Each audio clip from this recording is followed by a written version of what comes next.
Punjabi audio book YouTube channel सुन रहे सारे ਸਰੋਤਿਆਂ ਨੂੰ फतेह अर्ज करदी हाँ जी। वाहिगुरू जी का खालसा वाहिगुरू जी की फतेह। किताब जेल चिट्ठियां भाग 16वां पन्ना नंबर 240। सुपरिटेंडेंट दी वधीकी। सुपरिटेंडेंट होरी भी अपना लाओ लश्कर लैके आन पुजे। मैं आख्या तुसी क्यों ऐसा करदे हो? सुपरिटेंडेंट ने आख्या तेरा धर्म तोड़न लगे हाँ। मैं आख्या कुछ परमात्मा दा भै करो। तां सुपरिटेंडेंट ने आख्या कि मेरा परमात्मा गवर्नमेंट है ते मेरा धर्म गवर्नमेंट दा हुक्म मनना है। मैं आख्या कि गवर्नमेंट दा हुक्म है कि किसी दा धर्म जबरन तोड़िया जावे कि यह औरंगजेबी जुल्म नहीं। सुपरिटेंडेंट ने कहा कि खुदकुशी करना किहड़े धर्म विच दाखल है? मैं आख्या मैं खुदकुशी बिल्कुल नहीं करदा अते आत्मघात करना गुरमत अंदर महापाप है। मैं तो अपनी धर्म प्रतिज्ञा नूं बचाउण दा प्रयत्न कर रहा हाँ। मैनू सुक्के छोले खाण नूं दिओ, मैं भुन के खा लवांगा। फल दे दिओ, समुच्चर चो लैण दिओ। जैसा अगे जेल दे हाकम मेरी धर्म रखिया निमित्त सब कुछ सुनते रहे हैं, तुसी भी सुनो। जद मैं रुखा सुखा भी अपने धर्म असूल अनुसार छकन नूं तैयार हाँ, तुसी मेरे ते किवें फतवा लगा सकते हो कि मैं खुदकुशी कर रहा हाँ? हाँ, तुसी धर्मकुशी करन धर्म तोड़न पर तुले हो, पर मैं आप अपनी धर्म प्रतिज्ञा नहीं तोड़ सकता। धर्म रक्षा दे अगे जान दी कुर्बानी कोई चीज नहीं, पर मैं गुरु किरपा नाल नाम दे आधार जिंदा रह सकदा हाँ, मरांगा नहीं। तुसी नाहक मैनू ना सताओ ते मेरा धर्म ना तोड़ो। जबरी खुराक देण वेले श्वास 10वें द्वार चढ़ाउणे। इस प्रकार दी बथेरी पुकार कीती पर कौन सुनदा है। उड़क जरवाणिया ने मैनू ढा लिया ते हथकड़ी ला लई ते अच्छी तरह जकड़ के मेरे मूँह विच लकड़ी दा लगाम दिता गया ते रबड़ दी नलकी अंदर धक के दुध अंदर पहुंचाउण लगे। दास ने नाम दे बल नाभि विच पौण अटका के श्वास 10वें द्वारे चढ़ाउणे आरंभ कीते, पर सुरती कमजोर हो चुकी सी। श्वास धुर ना गम कर सके, पर तकड़ा चिर हेठ अटके रहन करके दुध अंदर ना जा सकिया।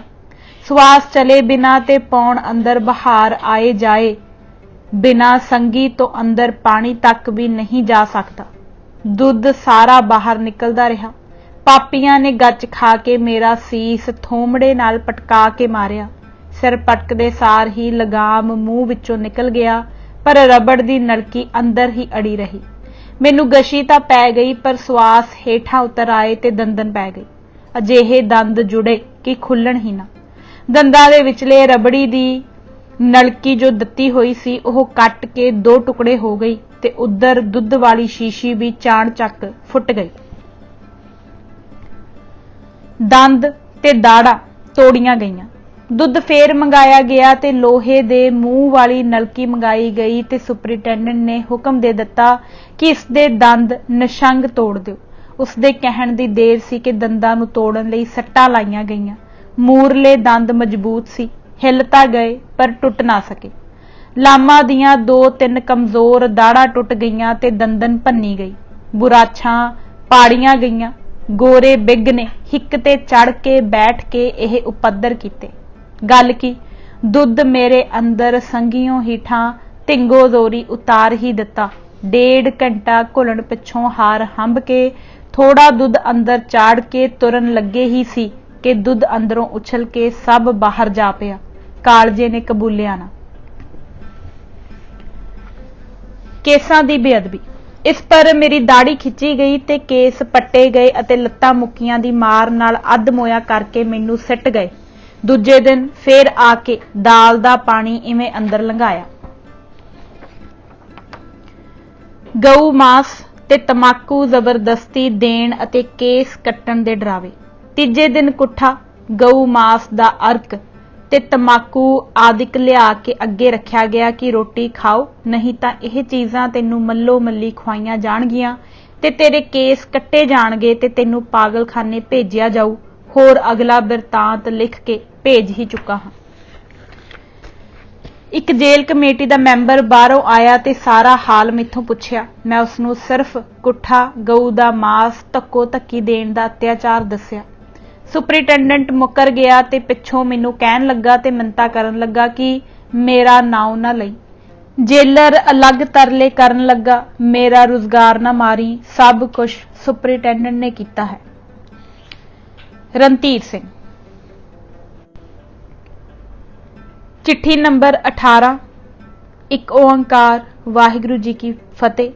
परम प्यारे गुरु सवारे वीर जी, पंथ वल्लों अरदासा करन संबंधी धन्नवाद। कोटान कोट धन्नवाद है गुरु नवाजी पंथ प्रतिनिध श्रोमणी गुरुद्वारा प्रबंधक कमेटी का, जिसने अज वेले सिर अपार किरपा कटाक्ष द्वारा दास नूं उभारिया। अहो खन्नीए वरना उस अरदासे दे दिहाड़े 1 फरवरी 1923 तो जिसने दास नूं एक अगम्मी कला द्वारा दास दे थोड़ी खेप पूंजी वाले जियोड़े नूं आत्म बल नाल सरशा सोमे वाला नाम आधार बख्श के सुरजीत किया। बिंद बिंद चुख चुख होवा गुरमुख प्यारियां दी दुख भंजनी वाली दास नमित घाल अते सुहिरदी अरदास तो जिसने मरदा बहुत जिवाया राम वाला प्रभाव दास की व्याकुल दशा ते एक चंबुक कला द्वारा आण वरताया, नहीं तां इस टिमटमाउंदे दीवे दा तत तेल अज नूं निखुट चुकिया हुंदा। वीर जी खासकर उस खास दिहाड़े दे रह रा समय जदों यह दीवा आ मुहारा लट लट कर उठिया तां दास चकत्तर हो रहा सी कि यह अगम्मी कांगा ठाठा मार मार के किधरों उठ रहीआं हन।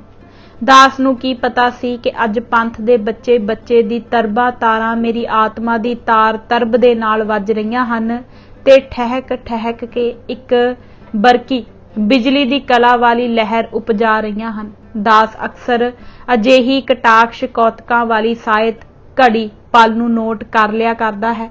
सो दास ने 1 फरवरी 1923 रहरासी वाली शुभ सैंत नूं नोट कर रखिया सी। अरदासे दा आसरा। वीर जी जदों आप दी पठाई प्रेम पाती द्वारा ते आप दे भेजे अरदासे दा दिन है वाले इश्तिहार द्वारा दास नूं तसदीक होया ते दास दे कीते होए नोट दी प्रौढ़ता हुई तां दास दे बिस्माद ते अहलाद दा कोई था परावार ना रहा। वीर जी दास नूं यह अमल अमरी कला वाला मोए नूं सुरजीत करन वाला ऐसा चढ़िया है कि कदे भी उतरन वाला नहीं। इस दे आसरे ते आधार करके ना केवल दास दा आत्म बल ही कायम रहेगा बल्कि यह शरीरक चरखा भी परार बदी वेग विच चलदा ही रहेगा। इस करके आप नूं ते दास दे समूह हित चिंतनी वीरां नूं ते पंथ हितैषी कृपालू जनां नूं ते होर सर्ब संबंधियां ते कुटुंबियां नूं खास करके सुहिरद गुरमुख प्यारियां नूं दास वल्लों निरसंदेह ते निश्चिंत रहना चाहिदा है कि आप जना दी अमोघ दया दृष्टि द्वारा वरताई कला दे तुफैल दास दा वाल भी बिंगा नहीं होण लगा। शरीरक खेदां ते भयानक कष्टां वाले दास दे सब दुख दूर हो गए जदों कि दास पंथ द्वारा इस विध नवाजिया गया जिस निवाजिश दे कि यह कीट हरगिज हरगिज लायक नहीं सी। गुरु पंथ दी यह अपार किरपालता ते हुलास भरी हमदर्दी दास नूं खिन खिन शादाब कर रही है। दास नूं पूर्ण भरोसा है कि गुरु संगत दी भुजबाल दे सहारे दास दे हब्बे टोल सुहावने हो जाणगे। वीर प्यारे जी आप दे सहोदरता भरे हिरदे विचों निकले हुए ते आप दी शिक्षा भरी लेखनी द्वारा परोते हुए दास प्रति उचार के पठाए यह बचन जो तसीहे मिल रहे हन सब अकाल पुरख दे हुक्म अनुसार हन। दास दे हिरदे विच घर कर गए। अगे भी कई बार यह अजगैबी आवाज मेरे कन्नां विच पैंदी रही कि जो कुछ हो रहा है सब हुक्म रजाई कार अते अकाल भाणे दी खेड़ है। यह बपुड़े कौन हन जो इस विध तसीहे पहुंचा सकन, पर मैं इस आवाज नूं गौ करके कदे नहीं गोलिया। अज जदों सुहिरदी रास नाल रास मिल गई तां दृढ़ता आ गई। होर जो कबीर कैसो कैसो कूकी है ना सोईए असार वाली शुभ दिख्या द्वारा आपने दास नूं वरसाया है, इस दा भी कुछ मुल नहीं। दास तां इस गल दा दम नहीं मार सकदा कि दास इस अगाध कमाई दा पात्र बन सके, पर गुरु ते संगत दी मेहर करके यह मरतबा कोई दूर नहीं। गुरु करे मेरी रोमावली दे एक एक रोम नूं सहंसर जीबा लग जाण ते एक एक जीबा लग जाण ते एक एक जीबा सहंसर ते लख लख वार ते लगातार गेड़ दी अटुट तार विच एक नाम जगदीश नूं जपण लग पवे अते यह लिवतार विच ही समा जावां। फेर अख ना उगेड़ा ना सोईए असार। नालों इस प्रकार दी सार सौणी वाली सवण समाद दा सुभाग भाग प्राप्त होण दियां असीसड़ियां देहो जी। मेरे सहोदर सज्जण वीर जी, जित करके कि बंबीहे दी कूक पुकार सब रह खड़ोवे अते मेघ वरसे दया कर गूड़ी छैबर लाए, दे वाक अनुसार गूड़ी छैबर ला देवे।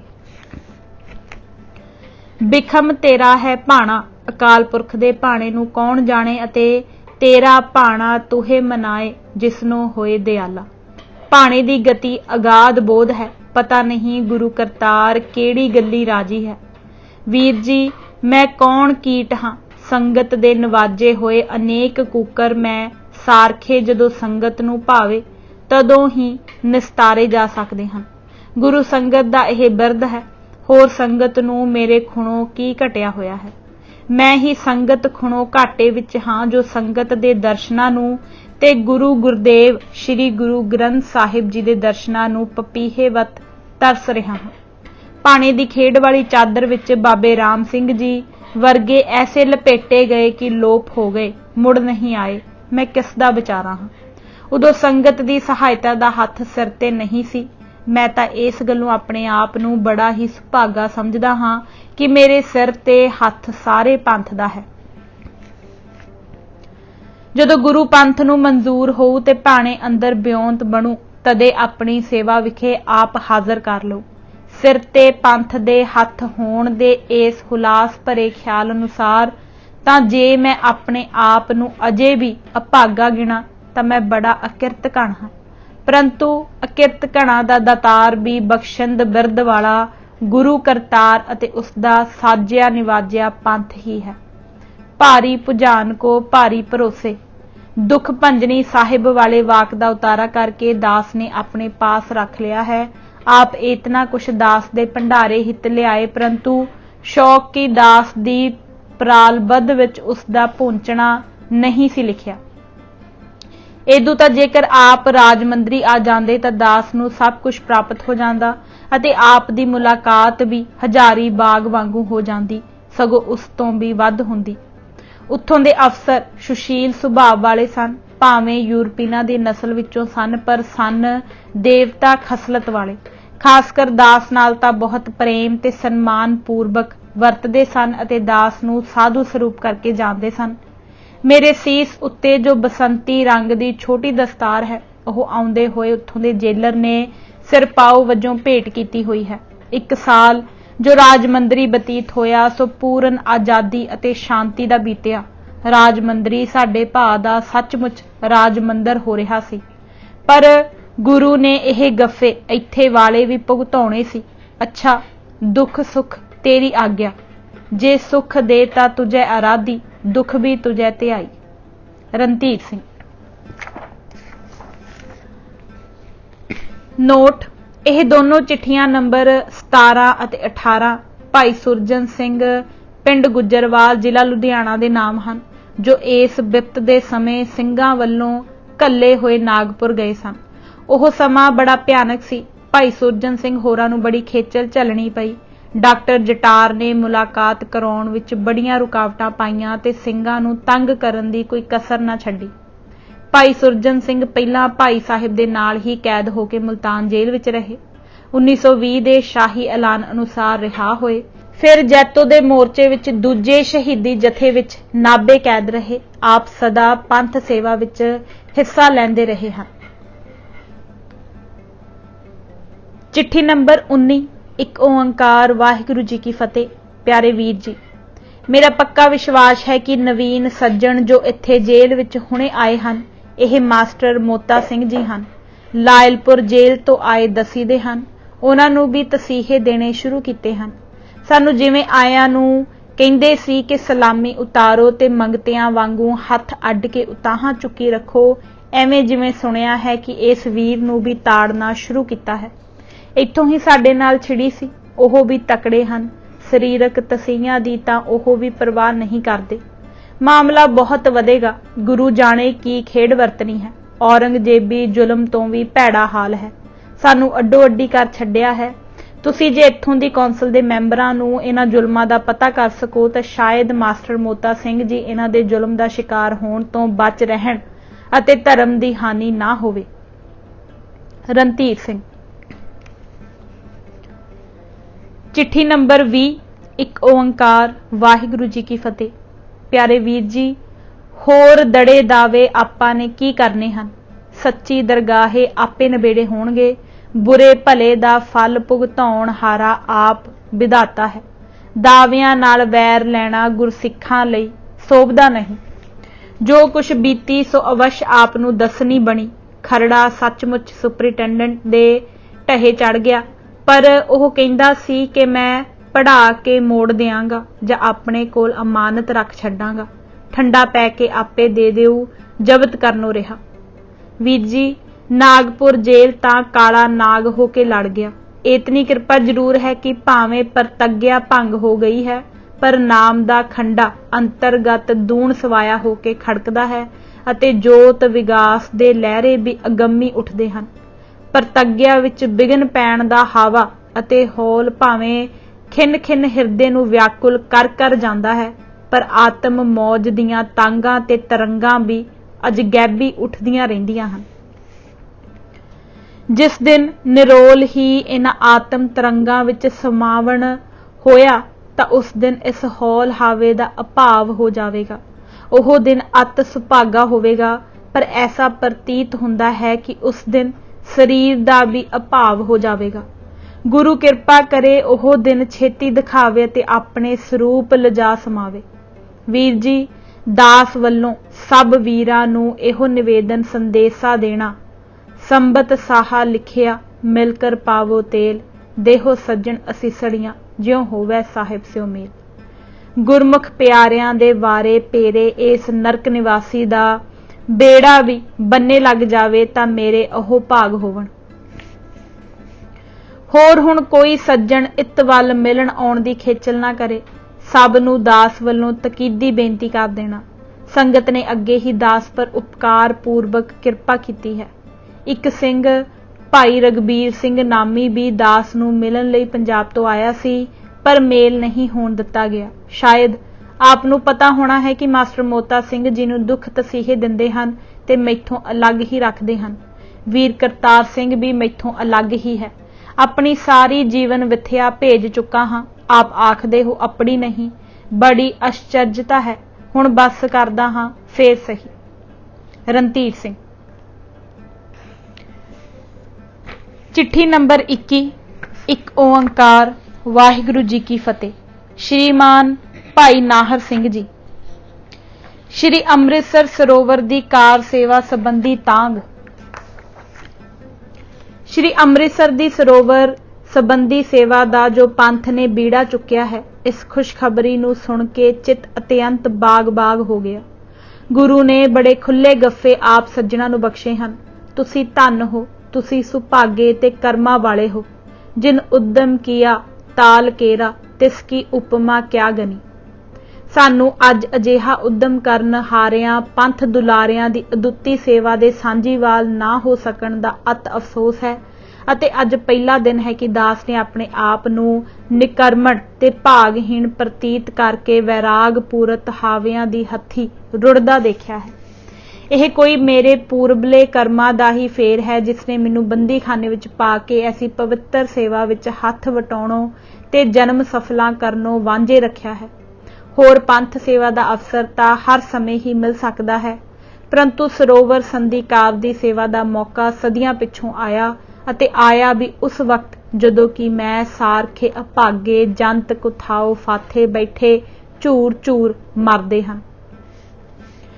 ਜਿੱਥੇ ਮੇਰਾ ਹੀੜਾ ਗੁਰੂ ਦੁਲਾਰਿਆਂ ਸਮੂਹ ਪੰਥ ਪਿਆਰਿਆਂ ਨੂੰ ਪਵਿੱਤਰ ਸੇਵਾ ਦਾ ਸ਼ੁਭ ਅਵਸਰ ਪ੍ਰਾਪਤ ਹੋਣ ਦੀ ਹਿੱਤੋਂ ਚਿੱਤੋਂ ਵਧਾਈ ਦਿੰਦਾ ਹੋਇਆ ਕਿਰਤ ਹੁੰਦਾ ਹੈ, ਉੱਥੇ ਆਪਣੀ ਅਸਮਰਥਾ ਦੇਖ ਕੇ ਆਪਣੇ ਅਭਾਗ ਪੁਣੇ ਅਥਵਾ ਕਰਮਹੀਣਤਾ ਨੂੰ ਵਿਚਾਰ ਮੇਰਾ ਜਿਹੜਾ ਉਛਲ ਕੇ ਬਾਹਰ ਨੂੰ ਆਉਂਦਾ ਹੈ ਅਤੇ ਵਿਆਕੁਲ ਹੋ ਤੜਫਦਾ ਹੈ। ਆਪਣੀ ਕਰਮ ਗਤੀ ਵਿਚਾਰ ਕੇ ਭਾਣਾ ਮੰਨਣ ਦੀ ਵਿਵਸਥਾ ਵਿੱਚ ਹੀ ਵਿਸਰਾਮ ਕਰਨ ਦਾ ਜੇਰਾ ਨਹੀਂ ਹੁੰਦਾ। ਜੇਕਰ ਭੋਰੀ ਮਾਤਰ ਗੱਫਾ ਇਸ ਸੇਵਾ ਦਾ ਮਿਲ ਜਾਂਦਾ ਤਾਂ ਵੀ ਧੀਰਜ ਆ ਜਾਂਦੀ। ਇੱਥੇ ਤਾਂ ਉੱਕੇ ਹੀ ਹੱਥ ਮਿਲਣ ਵਾਲੀ ਵਿਵਸਥਾ ਹੈ। ਅੱਜ ਭਾਸਦਾ ਹੈ ਕਿ ਬੰਦੀਖਾਨੇ ਵਿੱਚ ਨਹੀਂ ਪਏ ਹੋਏ ਬਲਕਿ ਭਾਣੇ ਦੇ ਮਾਲਕ ਨੇ ਆਪ ਭੱਠ ਵਿੱਚ ਪਾਏ ਹੋਏ ਹਾਂ। ਅੱਜ ਤਾਈਂ ਯਾਰੜੇ ਦਾ ਸੱਥਰ ਸਾਨੂੰ ਚੰਗੇਰੜਾ ਹੀ ਪ੍ਰਤੀਤ ਹੁੰਦਾ ਸੀ ਅਤੇ ਸੱਥਰ ਸੌਣਾ ਤੇ ਖੇੜਿਆਂ ਦਾ ਰਹਿਣਾ ਇੱਕੋ ਜਿਹਾ ਹੀ ਲੱਗਿਆ ਕਰਦਾ ਸੀ, ਪਰੰਤੂ ਅੱਜ ਇਹਨਾਂ ਖੇੜਿਆਂ ਵਿੱਚ ਰਹਿਣਾ ਸੱਚਮੁੱਚ ਭੱਠ ਵਿੱਚ ਪਏ ਹੋਣਾ ਪ੍ਰਤੀਤ ਹੁੰਦਾ ਹੈ। ਅੱਛਾ ਪਿਆਰਿਓ, ਕਰਮਾਂ ਵਾਲਿਓ, ਭਾਗੇ ਭਰਿਓ, ਲਓ ਲਹਿਰੇ, ਆਪਣੀ ਬਰਥਾ ਛੇੜ ਕੇ ਭਾਗੇ ਭਰੇ ਵੀਰਾਂ ਦੇ ਆਨੰਦ ਲਹਿਰਿਆਂ ਦੇ ਰੰਗਾਂ ਵਿੱਚ ਭੰਗ ਕਿਉਂ ਪਾਵਾਂ। ਇਹ ਵੀ ਮੈਥੋਂ ਭੁੱਲ ਹੋਈ ਕਿ ਆਪਣੇ ਬਿਰਹੜਿਆਂ ਦੇ ਵਹਿਣਾ ਵਾਲੇ ਫੋਲਣੇ ਫੋਲ ਬੈਠਾ। ਅੱਛਾ ਜੀ, ਵਧਾਈ ਹੋਵੇ ਸਭ ਵਡਭਾਗੀਆਂ ਨੂੰ, ਸੱਤ ਵਾਰ ਵਧਾਈ ਹੋਵੇ। ਦਰਬਾਰ ਸਾਹਿਬ ਦੀਆਂ ਕੁੰਜੀਆਂ ਪੰਥ ਪਾਸ ਆ ਜਾਣ ਦੀ ਖਬਰ ਸੁਣ ਕੇ ਚਿੱਤ ਪ੍ਰਸੰਨ ਹੋਇਆ ਤੇ ਕੁੰਜੀਆਂ ਸੰਬੰਧੀ ਪੰਥ ਮੁਖੀਆਂ ਦੀ ਖਬਰ ਸੁਣ ਕੇ ਵੀ ਬਹੁਤ ਨਿਹਾਲ ਹੋਏ। ਦਾਸ ਰਣਧੀਰ ਸਿੰਘ। ਚਿੱਠੀ ਨੰਬਰ 22। ਇੱਕ ਓੰਕਾਰ ਵਾਹਿਗੁਰੂ ਜੀ ਕੀ ਫਤਿਹ। ਪਿਆਰੇ ਵੀਰ ਜੀ, ਰਾਜ ਸਾਜ ਤੇ ਖਾਲਸਾਈ ਉਦੇਸ਼। ਅਸੀਂ ਇੱਕ ਉੜਦੀ ਜਿਹੀ ਗੱਲ ਸੁਣੀ ਹੈ ਕਿ ਸਾਡੇ ਦੇਸ਼ ਹਿਤੈਸ਼ੀ ਪੰਥਕ ਜਥੇ ਵੀ ਆਪਣੇ ਦੂਸਰੇ ਦੇਸ਼ ਹਿਤੈਸ਼ੀ ਭਗਤਾਂ ਦੀ ਰੀਸੋਂ ਰੀਸੀ ਗਾਂਧੀ ਕੀ ਜੈ, ਭਾਰਤ ਮਾਤਾ ਕੀ ਜੈ, ਲਾਜਪਤ ਰਾਏ ਕੀ ਜੈ ਦੇ ਹੋਕਰੇ ਦੇਣ ਤੇ ਨਾਰੇ ਮਾਰਨ ਲੱਗ ਜਾਂਦੇ ਹਨ। ਇਹ ਗੱਲ ਠੀਕ ਹੈ ਤਾਂ ਬੜੀ ਨਮੋਸ਼ੀ ਵਾਲੀ ਗੱਲ ਹੈ। ਅਸੀਂ ਬਿਨਾਂ ਅਕਾਲ ਪੁਰਖ ਦੀ ਓਟ ਦੇ ਕਿਸੇ ਬੰਦੇ ਦੇ ਆਸਰੇ ਕਈ ਕੰਮ ਨਹੀਂ ਕਰਨਾ, ਜੇ ਕਰਾਂਗੇ ਤਾਂ ਸਿਰੇ ਨਹੀਂ ਚੜ੍ਹਨਾ। ਸਾਡਾ ਅਕਾਲ ਕੇਵਲ ਅਕਾਲ ਪੁਰਖ ਨੇ ਹੀ ਸਹਾਈ ਹੋਣਾ ਹੈ। ਸਾਨੂੰ ਸਤਿਗੁਰਾਂ ਨੇ ਅਕਾਲ ਦੇ ਹੀ ਲੜ ਲਾਇਆ ਤੇ ਖੜਗ ਕੇਤ ਅਕਾਲ ਪੁਰਖ ਦੀ ਹੀ ਝੋਲੀ ਪਾਇਆ। ਅਕਾਲ ਪੁਰਖ ਹੀ ਜਪਾਇਆ ਤੇ ਜੈਕਾਰਾ ਵੀ ਸਤਿ ਸ਼੍ਰੀ ਅਕਾਲ ਦਾ ਹੀ ਗਜਾਉਣਾ ਸਿਖਾਇਆ। ਸਮਰੱਥ ਸਰਬ ਕਲਾ ਸਮਰੱਥ ਸਤਿਗੁਰੂ ਨੇ ਆਪਣਾ ਨਾਉ ਨਹੀਂ ਜਪਾਇਆ, ਆਪਣੇ ਨਾਉ ਤੇ ਅਕਾਲੀ ਪੰਥ ਸਜਾਇਆ। ਅਜਿਹੇ ਅਕਾਲੀ ਅਦੁੱਤੀ ਪੰਥ ਦੇ ਹੀਰਿਆਂ ਨੂੰ ਅਸਮਰਥ ਤੇ ਅਲਪਗ ਸੰਸਾਰੀ ਪੁਰਸ਼ਾਂ ਦੇ ਨਾਉ ਦੇ ਨਾਰੇ ਮਾਰਨੇ, ਅਕਾਲੀ ਪੰਥ ਦੇ ਨਾਉ ਨੂੰ ਵੱਟਾ ਲਾਉਣਾ ਹੈ ਤੇ ਗੁਰੂ ਦਸ਼ਮੇਸ਼ ਪੰਥ ਦੇ ਵਾਲੀ ਦੀ ਸਿੱਖਿਆ ਦੇ ਉਲਟ ਚੱਲਣਾ ਹੈ। ਵਿਚਾਰ ਕੇ ਦੇਖੋ ਕਿ ਗੁਰੂ ਕਲਗੀਧਰ ਨੇ ਕਦੇ ਵੀ ਨਿਮਖ ਮਾਤਰ ਸਿੱਖਿਆ ਦਿੱਤੀ ਕਿ ਬੋਲੋ ਗੁਰੂ ਗੋਬਿੰਦ ਸਿੰਘ ਕੀ ਜੈ, ਅਥਵਾ ਸਾਰੇ ਕਿਸੇ ਵੀ ਪੰਥ ਇਤਿਹਾਸ ਤੋਂ ਇਹ ਸਿੱਧ ਨਹੀਂ ਹੁੰਦਾ ਕਿ ਪੰਥਕ ਦਲਾਂ ਜਥਿਆਂ ਅਥਵਾ ਕਿਸੇ ਸਿੰਘ ਮਾਤਰ ਨੇ ਗੁਰੂ ਗੋਬਿੰਦ ਸਿੰਘ ਕੀ ਜੈ ਗਜਾਈ ਹੋਵੇ। ਗੁਰੂ ਸਾਹਿਬ ਨੂੰ ਕੇਵਲ ਅਕਾਲ ਸਤਿ ਸ਼੍ਰੀ ਅਕਾਲ ਕੀ ਜੈ ਹੀ ਮਨਜ਼ੂਰ ਹੈ। ਸਾਡੇ ਗੁਰੂ ਸਾਹਿਬ ਨੇ ਸਾਨੂੰ ਇਹ ਸਿੱਖਿਆ ਵਿਸ਼ੇਸ਼ ਖੋਲ ਕੇ ਦਿੱਤੀ ਕਿ ਹਰ ਇੱਕ ਕਾਰਜ ਅੰਦਰ ਹਰ ਸਮੇਂ ਸਾਡਾ ਪਰਨਾ ਆਸਰਾ ਨਿਰੋਲ ਅਕਾਲ ਪੁਰਖ ਵਾਹਿਗੁਰੂ ਹੈ ਅਤੇ ਇਹੋ ਨਿਰੋਲਤਾ ਹੀ ਸਾਨੂੰ ਖਾਲਸਾ ਸਦਾਵਣ ਦਾ ਅਧਿਕਾਰੀ ਬਣਾ ਸਕਦੀ ਹੈ। ਗੁਰੂ ਸਾਹਿਬਾਨ ਨੇ ਸਰਬ ਕਲਾ ਸਮਰੱਥ ਹੁੰਦੇ ਹੋਏ ਵੀ ਆਪਣੇ ਨਾਮ ਦਾ ਡੰਕਾ ਨਹੀਂ ਵਜਾਇਆ, ਆਪਣਾ ਜੈ ਜੈਕਾਰ ਨਹੀਂ ਕਰਾਇਆ, ਆਪਣੇ ਨਾਮ ਉੱਤੇ ਪੰਥ ਨਹੀਂ ਚਲਾਇਆ, ਕਿੰਤੂ ਨਿਰੰਕਾਰੀ ਅਤੇ ਅਕਾਲੀ ਪੰਥ ਦੀ ਨੀਂਹ ਅਤੇ ਸਾਜਣਾ ਖਾਲਸਾ ਵਾਹਿਗੁਰੂ ਤੇ ਹੀ ਰੱਖੀ ਅਤੇ ਵਾਹਿਗੁਰੂ ਜੀ ਕਾ ਖਾਲਸਾ ਵਾਹਿਗੁਰੂ ਜੀ ਕੀ ਫਤਿਹ ਦੀ ਪੱਕੀ ਸੰਥਿਆ ਪੜ੍ਹਾਈ ਤੇ ਦ੍ਰਿੜ ਕਰਾਈ। ਖਾਲਸਾ ਜੀ ਦਾ ਤੇਜ ਪ੍ਰਤਾਪ ਕੇਵਲ ਇਸੇ ਨਿਰੋਲਤਾ ਵਿੱਚ ਕਾਇਮ ਦਾਇਮ ਹੈ। ਖਾਲਸਾ ਜੀ ਨੇ ਧਰਮ ਉਪਕਾਰ ਦੇ ਜਿੰਨੇ ਵੀ ਕਾਰਜ ਕਰਨੇ ਹਨ ਕੇਵਲ ਅਕਾਲ ਪੁਰਖ ਦੀ ਓਟ ਲੈ ਕੇ ਕਰਨੇ ਹਨ, ਕੇਵਲ ਅਕਾਲ ਪੁਰਖ ਉੱਤੇ ਆਸ ਭਰੋਸਾ ਅਤੇ ਤਾਣ ਤਕੀਆ ਰੱਖ ਕੇ ਕਰਨੇ ਹਨ। ਅਨਮਤੀਆ ਦੀ ਰੀਤ ਗਹਿ ਕੇ ਨਹੀਂ ਕਰਨੇ। ਅਸੀਂ ਆਪਣੀ ਗਵਾਂਢੀ ਕੌਮਾਂ ਦੇ ਉਤਸ਼ਾਹ ਉਪਕਾਰ ਵਿੱਚ, ਉਹਨਾਂ ਦੀ ਸਹਾਇਤਾ ਵਜੋਂ, ਸਾਂਝੀਵਾਲ ਕੌਮਾਂ ਦੇ ਉਤਸ਼ਾਹ ਉਪਕਾਰ ਵਿੱਚ ਉਹਨਾਂ ਦੀ ਸਹਾਇਤਾ ਵਜੋਂ ਸਾਂਝੀਵਾਲ ਹੋ ਕੇ ਦੇਸ਼ ਨਿਮਿਤ ਧਰਮ ਦੇ ਕੰਮ ਕਰਨੇ ਹਨ ਤਾਂ ਆਪਣੇ ਨਿੱਜ ਧਰਮ ਦੀ ਕਸੌਟੀ ਨਾਲ ਸਤਿਗੁਰ ਦੀ ਚਲਾਈ ਰਹੋ ਰੀਤ ਅਨੁਸਾਰ ਅਤੇ ਪੁਰਾਤਨ ਖਾਲਸਾ ਜੀ ਦੇ ਪੂਰਨਿਆਂ ਉੱਤੇ ਚੱਲ ਕੇ। ਸਾਡਾ ਆਦਰਸ਼ ਰਾਜ ਦੀ ਤ੍ਰਿਸ਼ਨਾ ਨਹੀਂ, ਰਾਜਗਰਦੀ ਦੂਰ ਕਰਨਾ ਹੈ। ਸਵੈ ਰਾਜ ਤੋਂ ਮਤਲਬ ਸਾਡਾ ਰਾਜਸੀ ਸੁਖ ਭੋਗਣਾ ਜਾਂ ਰਾਜ ਸਾਜ ਦੀਆਂ ਮੌਜਾਂ ਮਾਣਨਾ ਨਹੀਂ, ਕਿੰਤੂ ਧਰਮ ਦਾ ਰਾਜ ਪ੍ਰਚੁਰ ਕਰਕੇ ਤੇ ਕਰਦੇ ਹੋਏ ਵੀ ਰਾਜ ਵਾਸ਼ਨਾ ਬਾਛਣ ਤੋਂ ਅਤੀਤ ਰਹਿਣਾ ਹੈ, ਜਿਸ ਬਿਧ ਕਿ ਸਾਨੂੰ ਸਾਡੇ ਪੰਥ ਦੇ ਵਾਲੀ ਸਰਤਾਜ ਸ਼੍ਰੀ ਦਸ਼ਮੇਸ਼ ਜੀ ਨੇ ਭਲੀ ਪ੍ਰਕਾਰ ਜਣਾਇਆ ਹੈ। ਅਸੀਂ ਅਨਿਆਈ ਰਾਜ ਦੀ ਰਾਜ ਭਗਤੀ ਨਹੀਂ ਕਰਨੀ ਤੇ ਨਿਆਇਕਾਰੀ ਰਾਜ ਵਿੱਚ ਰਾਜਗਰਦੀ ਨਹੀਂ ਕਰਨੀ, ਪਰੰਤੂ ਜਿਸ ਰਾਜ ਵਿੱਚ ਸਾਡੇ ਧਰਮ ਕਰਮਾਂ ਨੂੰ ਸਾਡੇ ਧਰਮ ਅਨੁਸਾਰ ਰਾਜ ਮੱਦ ਦੇ ਪੱਕੇ ਅਤੇ ਢਿੰਗੋ ਦੋਰੀ ਨਾਲ ਅਨਿਆਈ ਪਾਉਂਦੇ ਹੋਣ, ਉਸ ਰਾਜ ਦੀ ਅਸੀਂ ਗੁਰੂ ਅਕਾਲ ਪੁਰਖ ਦੇ ਆਸਰੇ ਜੜ ਉਖੇੜ ਦੇਣੀ ਹੈ। ਅਕਾਲ ਪੁਰਖ ਦੀ ਖਲਕਤ ਨੂੰ ਸੁਖੀ ਦੇਖ ਕੇ ਸੁਖੀ ਹੋਣਾ ਹੈ ਅਤੇ ਦੁਖੀ ਦੇਖ ਕੇ ਦੁਖੀਆਂ ਦੇ ਦੁੱਖ ਦਾ ਦਾਰੂ ਕਰਨਾ ਹੈ, ਪਰ ਕਰਨਾ ਪੂਰਨ ਗੁਰਮਤ ਦੇ ਅਸੂਲਾਂ ਤੇ ਦ੍ਰਿੜ ਰਹਿ ਕੇ ਅਤੇ ਦ੍ਰਿੜਤਾ ਸਹਿਤ ਗੁਰਮਤ ਅਸੂਲਾਂ ਉੱਤੇ ਚੱਲ ਕੇ ਅਤੇ ਭਾਉ ਭਗਤੀ ਨਾਮ ਮਹਾਰਸ ਦੇ ਰਸਕ ਚਾਨਣੇ ਪ੍ਰਤਾਪਰ ਅਤੇ ਮਹਾਰਸ ਦੇ ਅਕਰਖਣੀय ਅਸਰ ਹੇਠਾਂ ਰਹਿ ਕੇ ਤੇ ਹਰ ਦਮ ਇਸੇ ਅਸਰ ਹੇਠਾਂ ਰਹਿੰਦੇ ਹੋਏ ਇੱਕ ਅਕੈ ਰਸ ਹੇਠਾਂ ਜੋ ਸੇਵਾ ਅਸਾਥੋਂ ਪਰਜਾ ਦੀ ਹੋਵੇਗੀ, ਉਹ ਸੱਚੀ ਖਾਲਸ ਸੇਵਾ ਹੋਵੇਗੀ, ਕਿਉਂਕਿ ਪੂਜਾ ਪ੍ਰਤੀ ਪਰਜਾਪਤੀ ਵਾਹਿਗੁਰੂ ਦੀ ਭਗਤੀ ਦੇ ਚਾਨਣੇ ਤੇ ਰਹੱਸ ਦੇ ਪ੍ਰਭਾਵ ਕਰਕੇ ਹੀ ਸੰਭਵ ਹੈ। ਖਾਲਸਾ ਜੀ ਦਾ ਆਦਰਸ਼ ਬਸ ਇਹ ਹੈ ਕਿ ਰਾਜ ਨਾ ਚਾਹੂੰ ਮੁਕਤ ਨਾ ਚਾਹੂੰ, ਮਨਪ੍ਰੀਤ ਚਰਨ ਕਮਲਾਰੇ। ਦਾਸ ਰਣਧੀਰ ਸਿੰਘ। ਚਿੱਠੀ ਨੰਬਰ 23 ਨਾਗਪੁਰ, ਮਿਤੀ 1 ਜੁਲਾਈ 1923। ਇੱਕ ਓੰਕਾਰ। ਵਾਹਿਗੁਰੂ ਜੀ ਕੀ ਫਤਿਹ। ਪਿਆਰੇ ਭਾਈ ਨਾਹਰ ਸਿੰਘ ਜੀ, ਦਾਸ ਦੀ ਸਰੀਰਕ ਦਸ਼ਾ ਅੱਗੇ ਨਾਲੋਂ ਅਰੋਗ ਹੈ। ਕਦੇ ਕਦੇ ਬਵਾਸੀਰ ਝਲਕਾ ਦਿਖਾ ਜਾਂਦੀ ਹੈ ਤੇ ਭਾਣੇ ਅੰਦਰ ਆਪ ਹੀ ਹਟ ਜਾਂਦੀ ਹੈ, ਸੋ ਕੋਈ ਤੌਖਲੇ ਦੀ ਗੱਲ ਨਹੀਂ। ਦਾਸ ਨਿਮਿਤ ਜੋ ਸੰਗਤ ਨੇ ਖੰਡ ਪਾਠ ਦੀ ਕਿਰਪਾਲਤਾ ਕੀਤੀ ਹੈ, ਉਸ ਦੇ ਤੁਫੈਲ ਦਾਸ ਦੀ ਆਤਮ ਬਿਰਤੀ ਨੂੰ ਇੱਕ ਅਜਗੈਬੀ ਹੁਲਾਰਾ ਚੰਬੁਕਤ ਹੋਇਆ ਹੈ, ਜਿਸ ਨਿਮਿਤ ਕਾਰਨ ਨੂੰ ਮੁੱਖ ਰੱਖ ਕੇ ਸੰਗਤ ਨੇ ਪਰਿਸ਼ਰਮ ਕੀਤਾ ਹੈ। ਉਸ ਦੇ ਅੰਕੁਰ ਦੇ ਗੁਰ ਕਿਰਪਾ ਦੁਆਰਾ ਅਵਸ਼ ਹੀ ਫਲੀ ਭੂਤ ਹੋਣ ਦੀ ਆਸ ਰੱਖਣੀ ਉਚਿਤ ਹੈ, ਅਤੇ ਜੋ ਆਪ ਨੇ ਜ਼ਮੀਨ ਦੀ ਜ਼ਬਤੀ ਪਰਥਾਏ ਸੋਏ ਸੁਣਾ ਭੇਜੀ ਹੈ, ਇਹ ਦਾਸ ਲਈ ਕੋਈ ਨਵੀਨ ਖਬਰ ਨਹੀਂ। ਦਾਸ ਦੇ ਭਾਣੇ ਤਾਂ ਚਿਰ ਤੋਂ ਹੀ ਜ਼ਮੀਨ ਜ਼ਬਤ ਹੋਈ ਵੀ ਹੈ। ਕੁੜਾਵੇ ਰਾਜ ਦੀਆਂ ਇਹ ਕੁੜਾਵੀਆਂ ਜ਼ਬਤੀਆਂ ਦਾਸ ਦੀ ਨਜ਼ਰ ਵਿੱਚ ਕੋਡੀ ਜਿਤਨੀ ਵੀ ਹੈਸੀਅਤ ਨਹੀਂ ਰੱਖਦੀਆਂ। ਸੋ ਇਸ ਸੁਣਾਉਣੀ ਨੇ ਦਾਸ ਨੂੰ ਚਿੰਤਾ ਤੁਰਤਾ ਕੀ ਕਰਨਾ ਸੀ, ਸਗੋਂ ਚੜ੍ਹਦੀ ਕਲਾ ਦੀ ਬੇਮੁਹਤਾਜੀ ਦਾ ਹੋਰ ਵਧੇਰਾ ਗੂੜਾ ਰੰਗ ਦਾਸ ਦੀ ਬਿਰਤੀ ਨੂੰ ਚੜਾਇਆ ਹੈ। ਧੰਨ ਗੁਰੂ ਕਰਤਾਰ ਤੇਰੇ ਚੋਜ ਵਿਡਾਣੇ ਰੰਗ। ਰਣਧੀਰ ਸਿੰਘ। ਚਿੱਠੀ ਨੰਬਰ 24 ਮਿਤੀ 15 ਅਗਸਤ 1923। ਇੱਕ ਓੰਕਾਰ। ਵਾਹਿਗੁਰੂ ਜੀ ਕੀ ਫਤਿਹ। ਪਿਆਰੇ ਭਾਈ ਨਾਹਰ ਸਿੰਘ ਜੀ, ਅਸੀਂ ਤਿੰਨੇ ਹੀ ਇਕੱਠੇ ਇੱਕ ਬਾਰਕ ਵਿੱਚ ਰਹਿੰਦੇ ਹਾਂ। ਭਾਣੇ ਅੰਦਰ ਚੰਗੇ ਦਿਨ ਬਤੀਤ ਹੋਈ ਜਾਂਦੇ ਹਨ। ਕਰਤਾਰ ਦੇ ਨਿਰਾਲੇ ਕੌਤਕ ਹਨ। ਪੰਥ ਵਿੱਚ ਆਏ ਦਿਨ ਨਵਾਂ ਭਾਣਾ ਵਰਤ ਜਾਂਦਾ ਹੈ। ਸੰਗਤ ਦੇ ਦਰਸ਼ਨਾਂ ਦੀ ਖੇਡ ਵੀ ਭਾਣੇ ਅੰਦਰ ਲਮੇਰੀ ਹੀ ਪੈਂਦੀ ਜਾਪਦੀ ਹੈ। ਪਵਿੱਤਰ ਕਾਰ ਸੇਵਾ ਤੋਂ ਤਾਂ ਵਾਂਝੇ ਗਏ, ਹੁਣ ਤਾਂਗਾ ਕਾਹਦੀਆਂ।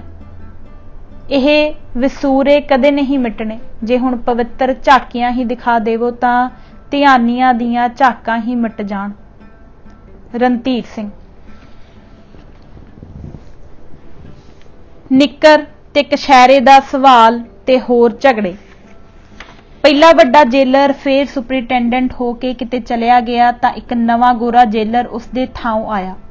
ਉਹ ਆਉਣ ਸਾਰ ਹੀ ਆਪਣੀ ਈਨ ਹੀ ਮਨਾਉਣ ਲੱਗਾ ਅਤੇ ਕਮਾਨ ਹੀ ਚੜਾਉਣ ਲੱਗਾ, ਪਰ ਖਾਲਸਾ ਉਸਦੀ ਈਨ ਕਮਾਨ ਹੇਠ ਕਦ ਆਉਂਦਾ ਸੀ। ਸੁਪਰਿੰਟੈਂਡੈਂਟ ਨੇ ਇਸਨੂੰ ਹੋਰ ਚਮਕਾ ਦਿੱਤਾ। ਨਵੇਂ ਜੇਲਰ ਨੇ ਹੁਕਮ ਚਾੜ ਦਿੱਤਾ ਕਿ ਜੇਲ੍ਹ ਕੱਪੜੇ ਦੇ ਕਛਹਿਰੇ ਸੀਤੇ ਸਤਾਏ ਜੇਲੋਂ ਮਿਲਣਗੇ।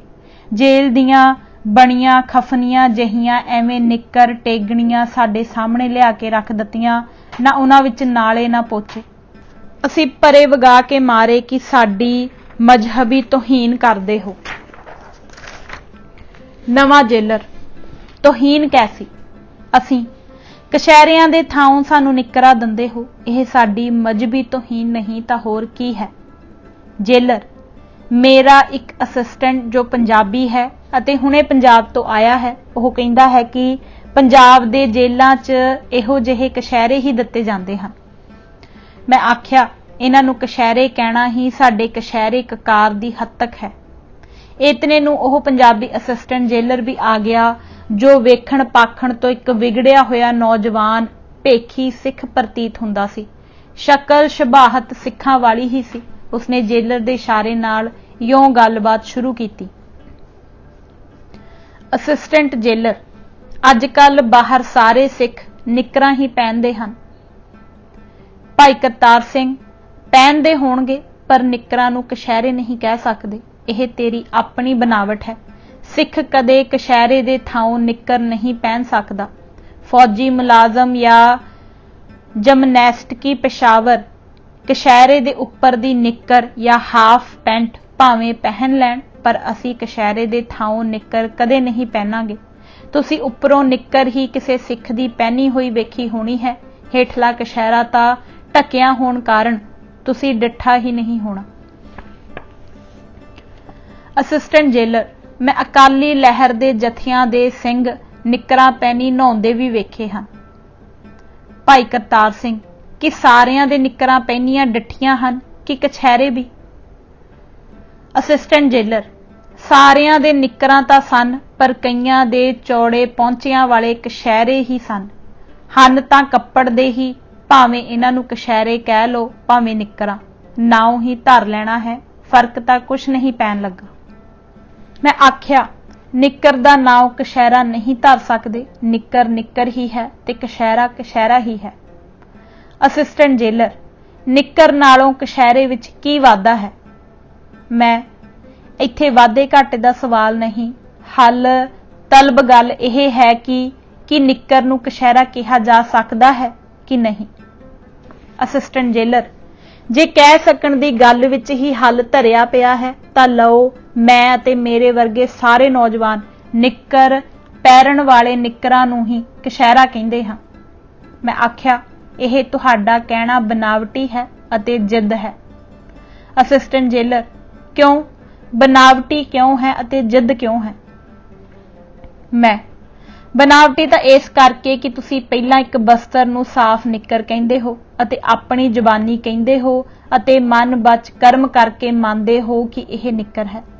ਫਿਰ ਇਸ ਦਾ ਨਾਮ ਕਛਹਿਰਾ ਧਰਦੇ ਹੋ ਮਹਿਜ ਆਪਣੀ ਜਿੱਦ ਪਗਾਉਣ ਲਈ। ਜੇ ਤਾਂ ਤੁਸੀਂ ਮੁੱਢੋਂ ਹੀ ਇਸ ਨੂੰ ਕਛਹਿਰਾ ਹੀ ਕਹਿੰਦੇ ਅਤੇ ਹਮੇਸ਼ਾ ਕਹਿੰਦੇ ਰਹਿੰਦੇ ਅਤੇ ਤੁਹਾਡੇ ਖਿਆਲ ਅੰਦਰ ਵੀ ਇਸ ਨੂੰ ਨਿੱਕਰ ਕਹਿਣ ਦਾ ਫੁਰਨਾ ਨਾ ਸਮਾਇਆ ਹੁੰਦਾ, ਤਦ ਤਾਂ ਅਸੀਂ ਮੰਨ ਸਕਦੇ ਸੀ ਕਿ ਤੁਸੀਂ ਅਸਲੀ ਤੌਰ ਤੇ ਸਾਧਾਰਨ ਹੀ ਇਸ ਨੂੰ ਕਛਹਿਰਾ ਮੰਨਦੇ ਹੋ। ਚੂੰਕਿ ਐਸਾ ਖਿਆਲ ਮਾਤਰ ਵੀ ਵਾਸਤਵ ਵਿੱਚ ਤੁਹਾਡੇ ਮਨ ਮਗਜ਼ ਅੰਦਰ ਸਮਾਇਆ ਹੋਇਆ ਨਹੀਂ, ਤਾਂ ਤੇ ਜੋ ਕੁਝ ਤੁਸੀਂ ਹੁਣ ਦੱਸਦੇ ਹੋ ਸਭ ਬਨਾਵਟੀ ਹੈ ਅਤੇ ਤੁਹਾਡਾ ਜਿੱਦ ਭਰਿਆ ਕਥਨ ਹੈ। ਜੈਸਾ ਕਿ ਤੁਹਾਡੇ ਵਰਗਾ ਕੋਈ ਵਿਤੰਡਾਬਾਦੀ ਮੰਤਕੀ ਕੁੜਤੇ ਨੂੰ ਕੋਟ ਕਹੀ ਜਾਵੇ ਅਤੇ ਪਜਾਮੇ ਨੂੰ ਪਤਲੂਨ ਕਹੀ ਜਾਵੇ ਅਤੇ ਟੋਪ ਦਾ ਨਾਉ ਦਸਤਾਰਾ ਧਰ ਕੇ ਹੈਟ ਨੂੰ ਦਸਤਾਰ ਹੀ ਆਖੀ ਜਾਵੇ ਅਤੇ ਆਖਣੋਂ ਹਟੇ ਹੀ ਨਾ, ਆਪਣੀ ਹਿੰਡ ਹੀ ਪੁਗਾਈ ਜਾਵੇ, ਪਰ ਪਿਆ ਆਖੀ ਜਾਵੇ ਕੁੜਤਾ ਕੁੜਤਾ ਹੀ ਹੈ ਅਤੇ ਕੋਟ ਕੋਟ ਹੀ ਹੈ। ਪਜਾਮਾ ਪਤਲੂਨ ਨਹੀਂ ਅਖਾ ਸਕਦਾ ਤੇ ਪਤਲੂਨ ਪਜਾਮਾ ਨਹੀਂ ਸਦਾ ਸਕਦੀ ਅਤੇ ਟੋਪ ਆਪਣੇ ਥਾਂ ਟੋਪ ਹੀ ਰਹੇਗਾ, ਕਦੇ ਸਾਫਾ ਜਾਂ ਦਸਤਾਰਾ ਨਹੀਂ ਬਣ ਸਕਦਾ। जेलर अपने असिस्टेंट नू, ये तो बात ठीक है, हमको कभी हैट को दस्तारा नहीं कहेगा, दस्तारे को टोप तो क्या ही कहना है। इस बहस में बाबू साहिब आपकी दलील फोकी साबित हुई। असिस्टेंट जेलर कुछ खिज के अते चिट्ठा पै के, पर जी निक्कर ते कछहरे विच तां कोई फर्क ही नहीं। मैं आख्या फेर ओही गल, जे फर्क नहीं तां दो नाव क्यों बोलदे हो। ਤੁਹਾਡਾ ਦੋ ਵੱਖੋ-ਵੱਖ ਨਾਉ ਬੋਲਣਾ ਸਾਬਤ ਕਰਦਾ ਹੈ ਕਿ ਤੁਸੀਂ ਦੋ ਚੀਜ਼ਾਂ ਦੇ ਨਾਉ ਧਰਦੇ ਹੋ ਅਤੇ ਤੁਹਾਡੀ ਜ਼ਮੀਰ ਇਹਨਾਂ ਦੋਹਾਂ ਚੀਜ਼ਾਂ ਦਾ ਪਰਸਪਰ ਭਿੰਨ ਭੇਦ ਮੰਨਦੀ ਹੈ। ਉਂਝ ਹੱਠ ਨਾਲ ਭਾਵੇਂ ਤੁਸੀਂ ਕੁਛ ਆਖੀ ਚੱਲੋ। ਅਸਿਸਟੈਂਟ ਜੇਲਰ ਭਿੰਨ ਭੇਦ ਜਾਂ ਫਰਕ ਮੰਨਦਾ ਤਾਂ ਤੁਸੀਂ ਮੈਨੂੰ ਤਦ ਆਖੋ ਜੇ ਮੈਂ ਇਹਨਾਂ ਦੋਹਾਂ ਚੀਜ਼ਾਂ ਨੂੰ ਇੱਕ ਨਾ ਮੰਨਦਾ ਹੋਵਾਂ। मैं तुहाडी ਪਹਿਲਾਂ ਦੋਹਾਂ ਚੀਜ਼ਾਂ ਦੀ ਭਾਖਾ ਹੀ ਇਹ ਸਾਬਤ ਕਰਦੀ ਹੈ ਕਿ ਚੀਜ਼ਾਂ ਦੋ ਹੀ ਹਨ, ਇੱਕ ਚੀਜ਼ ਨਹੀਂ। ਜਾਂ ਤਾਂ ਤੁਸੀਂ ਦੋ ਚੀਜ਼ਾਂ ਨਾ ਕਹੋ, ਪਰ ਤੁਸੀਂ ਦੋਹਾਂ ਨੂੰ ਇੱਕ ਭਾਖ ਨਹੀਂ ਸਕਦੇ, ਕਿਉਂਕਿ ਵਾਸਤਵ ਵਿੱਚ ਤੁਸਾਂ ਨੂੰ ਭਾਸਦੀਆਂ ਹੀ ਦੋ ਹਨ। ਆਖਣ ਮਾਤਰ ਉਂਝ ਭਾਵੇਂ ਤੁਸੀਂ ਜ਼ਾਹਿਰਾ ਤੌਰ ਤੇ ਦੋ ਨੂੰ ਇੱਕ ਹੀ ਆਖੀ ਚੱਲੋ। ਅਸਿਸਟੈਂਟ ਜੇਲਰ ਨੂੰ ਮੁਸਕਰਾਉਂਦੇ ਦੇਖ ਕੇ ਅਤੇ ਜਰਾ ਖਿੱਝ ਕੇ, ਮੇਰਾ ਮਤਲਬ ਇਹ ਹੈ ਕਿ ਦੋ ਹੀ ਚੀਜ਼ਾਂ ਇੱਕੋ ਜਿਹੀਆਂ ਹਨ। ਮੈਂ ਅੱਛਾ, ਹੁਣ ਜਿਹੀਆਂ ਦੀ ਫੋਰਸ ਉੱਤੇ ਆ ਉਤਰੇ ਹੋ। ਅੱਛਾ ਭਲਾ ਕੱਢੋ ਆਪਣੀ ਨਿੱਕਰ ਜਿਹੜੀ ਤੁਸੀਂ ਸਾਡੇ ਲਈ ਕਸ਼ਹਿਰਾ ਕਰਕੇ ਲਿਆਏ ਹੋ, ਅਤੇ ਇਸ ਕਸ਼ਹਿਰੇ ਮੈਂ ਆਪਣਾ ਦੂਜਾ ਮਸਤਾਨਾ ਕਸ਼ਹਿਰਾ ਜੋ ਸੁੱਕ ਰਿਹਾ ਸੀ ਫੜ ਕੇ ਉਸਦੇ ਸਾਹਮਣੇ ਕੀਤਾ, ਨਾਲ ਮੁਕਾਬਲਾ ਕਰੋ। ਸੋ ਉਹਨਾਂ ਨੇ 4-5 ਤੰਬੀਆਂ ਵਿੱਚੋਂ ਜੋ ਉਹ ਆਪਣੇ ਨਾਲ ਸਾਨੂੰ ਦੇਣ ਲਈ ਲਿਆਏ ਸਨ, ਇੱਕ ਤੰਬੀ ਵੀ ਕੱਢ ਕੇ ਬਰਾਬਰ ਧਰ ਦਿੱਤੀ। ਇਹ ਤੰਬੀਆਂ ਆਮ ਜੇਲ੍ਹ ਕੈਦੀਆਂ ਨੂੰ ਮਿਲਦੀਆਂ ਹਨ ਅਤੇ ਇਹਨਾਂ ਨੂੰ ਜੇਲ੍ਹ ਇਸਤਲਾਹ ਵਿੱਚ ਆਮ ਤੌਰ ਤੇ ਤੰਬੀਆਂ ਆਖਦੇ ਹਨ, ਜੋ ਆਮ ਫੈਸ਼ਨਦਾਰ ਨਿੱਕਰਾਂ ਨਾਲੋਂ ਵੀ ਬਹੁਤ ਨਿਕਾਰੀਆਂ ਹੁੰਦੀਆਂ ਹਨ, ਜੋ ਗੋਰੇ ਲੋਕ ਜਾਂ ਗੋਰਿਆਂ ਦੇ ਨਿਕਟੀ ਦੇਸੀ ਬਾਬੂ ਸਾਹਿਬ ਸਦਾਉਣ ਲਈ ਨਕਲੀ ਫੈਸ਼ਨ ਪਹਿਨਦੇ ਹਨ। ਗੋਰਿਆਂ ਜਾਂ ਅੱਧ ਗੋਰਿਆਂ ਦੀਆਂ ਨਿੱਕਰਾਂ ਜਾਂ ਹਾਫ ਪੈਂਟਾਂ ਤਾਂ ਖਾਸੀਆਂ ਤੇੜ ਆਉਣ ਵਾਲੀਆਂ ਤੇ ਗੋਡਿਆਂ ਤੋਂ 4 ਉਂਗਲ ਉੱਪਰ ਤਾਈਂ ਪੱਟਾਂ ਆਦਿ ਦੇ ਨੰਗ ਢਕਣ ਜੋਗੀਆਂ ਅਤੇ ਲੱਕ ਉਦਾਲੇ ਆਉਣ ਜੋਗੀਆਂ ਹੁੰਦੀਆਂ ਹਨ, ਪਰ ਇਹ ਜੇਲ੍ਹ ਤੰਬੀਆਂ ਮਸਾਂ ਲੱਕ ਤੋਂ ਗਿੱਠ ਬਸ ਇੱਕੋ ਗਿੱਠ ਨੀਵੀਆਂ ਗਿੱਠ ਲੰਮਾ ਘੇਰਾ ਹੁੰਦਾ ਹੈ। ਸਾਡੇ ਕਸ਼ਹਿਰੇ ਬਰਾਬਰ ਧਰੀ ਹੋਈ ਉਹ ਤੰਬੀ ਬੜੀ ਹੀ ਭੈੜੀ ਅਤੇ ਨਿਕਾਰੀ ਲੱਗੇ। ਕਿੱਥੇ 2-2.5 ਗਜ ਦੇ ਲੰਬੇ ਘੇਰੇ ਵਾਲਾ ਤੇ ਗੋਡਿਆਂ ਦੇ ਉੱਪਰ 2 ਕੁ ਉਂਗਲਾਂ ਦੀ ਵਿੱਥ ਨਾਲ ਸਾਰੇ ਮੋਟੇ ਛੋਟੇ ਪੱਟਾਂ ਨੂੰ ਢੱਕਣ ਵਾਲਾ, ਲੱਕ ਤੋਂ ਹੇਠਾਂ 2-2 ਸਵਾ 2-2 ਗਿੱਠ ਨੀਵੇਂ ਪਹੁੰਚਿਆਂ ਵਾਲਾ ਕਸ਼ਹਿਰਾ, ਮੂਰੇ ਮਹਿਰਾਬੀ ਮੂਹਰੀਆਂ ਜੜੀਆਂ ਹੋਈਆਂ, ਉੱਪਰ 2-2 ਉਂਗਲਾਂ ਚੌੜਾ ਨੇਫਾ ਰੱਖਿਆ ਹੋਇਆ ਤੇ ਨੇਫੇ ਵਿੱਚ ਗਹਿ ਕਰ ਸੀਵਿਆਂ ਗੁੰਦਿਆ ਜਬਰ ਜੰਗ ਨਾਲਾ ਪਾਇਆ ਹੋਇਆ, ਜਿਸ ਨੂੰ ਇਸ ਬੰਤਰ ਦਾ ਕਸ਼ਹਿਰਾ ਪਹਿਰਨ ਸਮੇਂ ਨੇਫੇ ਵਿੱਚ ਕਰਕੇ ਸਿੰਘ ਨਗਾਰੇ ਵਰਗਾ ਤਿਆਰ ਹੋ ਜਾਂਦਾ ਹੈ। ਕਿੱਥੇ ਉਹ ਕੀਰਾਂ ਦੀ ਤੇੜ ਤੜਾਗਣੀ ਤੰਬੀ, ਜਿਸ ਦੇ ਨਾਲ ਤੇੜ ਪਹਿਰਦਿਆਂ ਤੇੜ ਦਾ ਨੰਗ ਹੀ ਨਹੀਂ ਢੱਕ ਹੁੰਦਾ, ਨਾ ਨੇਫਾ ਨਾ ਨਾਲਾ, ਲੱਕ ਉਦਾਲੇ ਆ ਕੇ ਮਸਾਂ ਮਾੜੀ ਜਿਹੀ ਗੱਠ ਆਉਣ ਨੂੰ ਹੀ 2-4 ਉਂਗਲਾਂ ਲੱਕ ਉਦਾਲੇ ਤੋਂ ਫਾਲਤੂ ਵਧਾਓ, ਹੇਠਾਂ ਚੱਡੇ ਘੁਟਵਾ ਚੁੜਾਓ। ਆਸਣ ਬਹੁਤ ਤੰਗ, 1 ਇੰਚ ਵੀ ਮੋਕਲਾ ਨਾ ਰੱਖਿਆ ਹੋਇਆ, ਜਿਸ ਨੂੰ ਪਹਿਰ ਕੇ ਆਦਮੀ ਬੇਪਰਦ ਅਤੇ ਸ਼ਰਮਨਾਕ ਦਿਸੇ।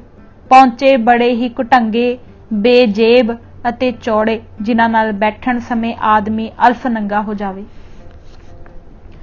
ਮੈਂ ਬਹੁਤ ਕੁਛ ਦਸਾ ਕੇ ਦੋਹਾਂ ਤੋਂ ਪੁੱਛਿਆ, ਕਿਉਂ ਜੀ, ਇਹ ਤੰਬੀ ਹੈ ਜਾਂ ਕਸ਼ਹਿਰਾ? ਕਿ ਤੁਸੀਂ ਇਹਨਾਂ ਦੋਹਾਂ ਤੰਬੀ ਅਤੇ ਕਸ਼ਹਿਰੇ ਨੂੰ ਅਜੇ ਵੀ ਇੱਕੋ ਹੀ ਸਮਝਦੇ ਹੋ ਕਿ ਵੱਖੋ ਵੱਖ ਤੰਬੀ ਅਤੇ ਕਸ਼ਹਿਰਾ?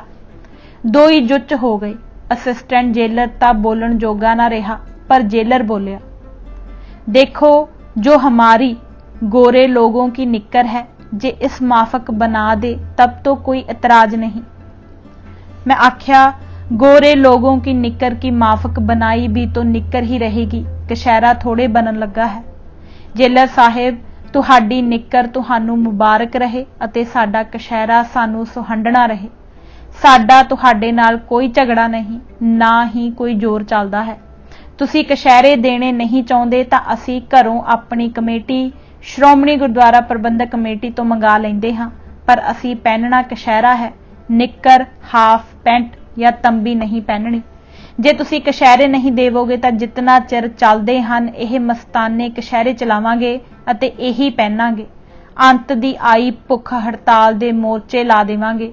काम तां असी अगे ही कोई नहीं करदे हां तां नाओ मात्र ही करदे हां, सो काम हड़ताल दी तां तुसी परवाह ही कोई नहीं करोगे। हुण ताईं सारे सूबियां दीआं जेलां विच सानू कशहरे मिलदे रहे हन अते इस जेल अंदर भी तुसाडा ही भाई गोरा जेलर 5-4 साल तो दंदा रहा है। तुसी ही अड़िक्का डाउण लगे हो। यह सब नजायज तंग करन दियां ही ब्योंतां हन।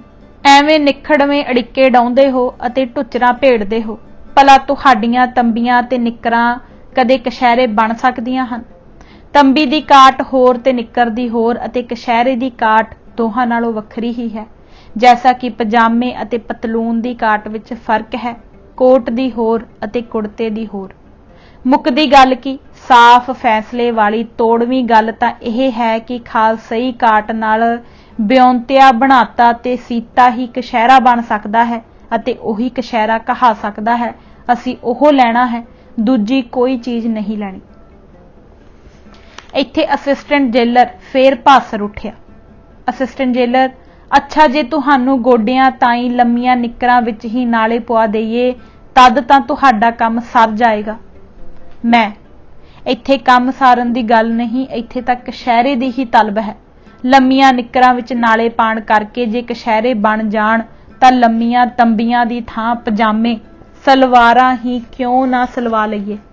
ਜੇ ਨਾਲੇ ਪਾਉਣ ਨਾਲ ਹੀ ਕਸ਼ਹਿਰੇ ਬਣ ਜਾਂਦੇ ਹੋਣ ਤਾਂ ਘੱਗਰੇ ਘੱਗਰੀਆਂ ਹੀ ਕਸ਼ਹਿਰੇ ਸਦਾ ਸਕਦੇ ਹਨ। ਤੁਸੀਂ ਮੁੜ ਮੁੜ ਕੇ ਉਹੀ ਟੁੱਚਰਾਂ ਡਾਉਂਦੇ ਹੋ, ਭਲਾ ਟੁੱਚਰਾਂ ਤੋਂ ਕੀ ਹਾਸਲ।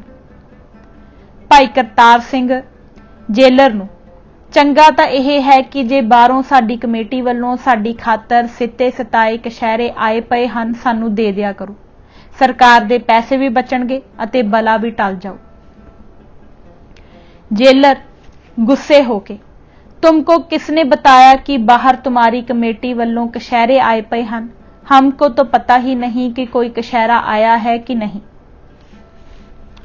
भाई करतार सिंह, कशहरे तां तुहाडे अपने दफ्तर विच पए हन, एक नहीं दो नहीं दर्जनां दियां दर्जनां कशहरे इस वक्त तुहाडे दफ्तर फलानी अलमारी विच बंद करके रखे पे हन। चलो मैं चल के कढ़ा दिंदा हां। यह सुन के जेलर दा मूँह फक हो गया। 2-4 मिनट चुप रहा, कुछ औड़े ना बौड़े, फिर जरा अटक के बोलिया, करतार सिंह, तुम कोई इल्हाम जानते हो जो ऐन पक्के पतिया दे टेवे लाउंदे हो, या तुम्हारी कोई मुखबर रखिया होया है जो दफ्तर दियां गुप्त खबरां तुसाडे पास पहुंचाउंदा है। भाई करतार सिंह, मुखबरी अते इल्हाम वाली इत्थे किहड़ी गल है? आप दा मेरी पुछ दे उत्तर विच मैथों यह पुछना कि तुमको किसने बताया अते मुखबरी दा शक करना ही साफ साबित करदा है कि जो कुछ मैं कहा है बिल्कुल ठीक है अते कशहरे जरूर तुहाडे दफ्तर विच इस वक्त मौजूद हन अते इतने मौजूद हन कि साला बद्दी सानू देंदियां टोट नहीं आ सकदी। जे गल झूठ है अते तुसीं तलाशी देना हद तक समझदे हो तां सानू इजाजत दिओ कि असीं चिट्ठी लिख के श्रोमणी कमेटी तो पुछिए कि साडे कशहरे सिवा के भेजे गए हन कि नहीं। भेजे हन तां कितने भेजे हन? आपे सच झूठ नितर जाओ। जेलर, सुपरिटेंडेंट दा सख्त आर्डर है कि बाहरों आई कोई प्राइवेट चीज तुहानू नहीं दित्ती जा सकदी। जे कशहरे आए भी होण तां भी तुहानू नहीं मिल सकदे, जेल दे खर्च ते ही मिलणगे। भाई करतार सिंह, तां फिर दिओ, जेल खर्च ते दे दिओ, पर साडे बाहरों आए कशहरे वापस कर दिओ साडी श्रोमणी कमेटी दे दफ्तर विच। जेलर, असी जेल दा बुनिया होया लकीरां वाला कपड़ा तुहानू जितना चाहो दे सकदे हां, तुसी आप ब्योंत लवो, असी जेल दे दर्जी पासों सवा देवांगे। मैं आख्या, पर जेल दा लकीरा वाला कैदी कपड़ा असी नहीं लेना। पहला जिवें साफ बेलकीरा कपड़ा सानू हुण तक दंदे रहे हो, सो हुण भी ओही दे देवो, भावें जेल अंदर ही बुनिया होया होवे पर साफ होवे, गबरून जिहा ना होवे। जेलर, तुमको लकीर वाले कपड़े का ही इतराज है? हम लकीर रहने नहीं देंगे, सब उड़ा देंगे। मैं, ओह कैसे? जेलर, सारे कपड़े ते पक्का काला रंग चढ़ा देंगे, लकीरां आपे उड़ जाणगियां, तुहानू प्लेन बेलकीरा ही कपड़ा चाहिदा है। मैं, प्लेन तो साडा मतलब है कि रंगदार या डब्बियां वाला कपड़ा ना होवे, रंग दी लकीर भी ना होवे। जद रंगदार लकीरिया होया कपड़ा सानू मंजूर नहीं तां सारा रंगिया होया किवें मंजूर कर सकदे हां? असिस्टेंट जेलर, पर बाहर सारे अकाली अज कल काले कशहरे पहनदे हन। भाई करतार सिंह, काले दस्तारे तां पहनदे होणे हन, पर काले कशहरे हरगिज नहीं पहन सकदे। असिस्टेंट जेलर, मैं आप देखे हन, हुणे ही हफ्ता होया देख के आया हाँ। भाई करतार सिंह, असी कदे यह गल नहीं मान सकते, यह गल काबिले यकीन नहीं। असिस्टेंट जेलर, अच्छा जे श्रोमणी कमेटी तो लिखत मंगा दईए कि काले कशहरे सिख पहन सकते हैं फिर? मैं आख्या श्री अकाल तख्त साहिब जां हजूर साहिब तो मंगा देवो। जे इन्हां तख्तां तो साडे नाम यह हुक्मनामे आ जाण कि काले कशहरे पहनो तां सानू कोई उजर नहीं होवेगा। भाई करतार सिंह, भला भाई साहिब जी, कदे गुरु के तख्ता तो सिखां नूं काले कशहरे पहनण दी मंजूरी मिल सकती है? सब इन्हां दी बनावट है। इन्हां दा तबार ही की है कि श्री अकाल तख्त नूं लिखण जां ना लिखण, एवें कोई फर्जी हुक्मनामा अकाल तख्त साहिब दा सानू बना के दिखा देण, अगे किहड़ा सानू कदे इन्हां हथ नहीं दिखाए। मैं आख्या यह तां गल ठीक है, पर इउं हो सकता है कि श्री अकाल तख्त साहिब दी गुरमुखी मोहर हेठां श्री अकाल तख्त दे जथेदार दा दस्तखती हुक्मनामा मंगा के सानू दिखाउण। भाई करतार सिंह, हाँ ये गल ठीक है। क्यों जेलर साहिब, आप नूं मंजूर है? जेलर, इसे तरह ही सही, असीं श्री अकाल तख्त दे जथेदार नाल लिखत पढ़त करांगे, बल्कि तार दे के ही हुक्मनामा मंगवावांगे। भाई करतार सिंह, पर इस विच भाई साहिब दे नाम दा जिक्र जरूर आवे। यह गल स्पष्ट लिखी जावे कि भाई साहिब अते उन्हां दे साथी सिख काले कशहरे पहनणों इतराज करते हैं। जेलर ने यह सब कुछ मंजूर कर लिया ते उदों ही पता लगा कि हफ्ते दे अंदर ही सानू सुनाया कि कशहरे सानू हसब मनशा मिलणगे। सानू यह पता लग गया कि फैसला साडे हक विच होया है, पर यों पक्का पता ना लगा कि उन्हां दी कित्थों अते किवें तसल्ली होई है। सुख यह मोर्चा तां हमेशा फेर फतेह ही रहा। सो अज असीं यह किताब पन्ना नंबर 256 तक ही पढ़ांगे। इजाजत दिओ। वाहिगुरू जी का खालसा, वाहिगुरू जी की फतेह।